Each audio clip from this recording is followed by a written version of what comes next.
অসমের এক সবুজে ঘেরা গ্রামে থাকত এক মেয়ে স্বর্ণভূরা।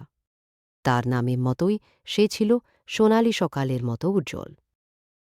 ভোর হলে স্বর্ণভূরা উঠোনে দাঁড়িয়ে সূর্যের প্রথম আলো দেখত। স্বর্ণভূরা স্বপ্ন দেখাত একদিন বড় হয়ে লেখিকা হবে। সে তার খাতায় একদিন গ্রামের লাইব্রেরিতে তার পরিচয় হল নিলয়ের সঙ্গে।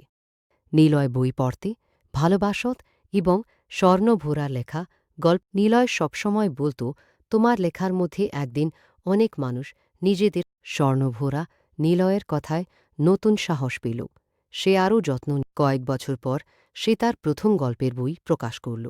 বইটির নাম ছিল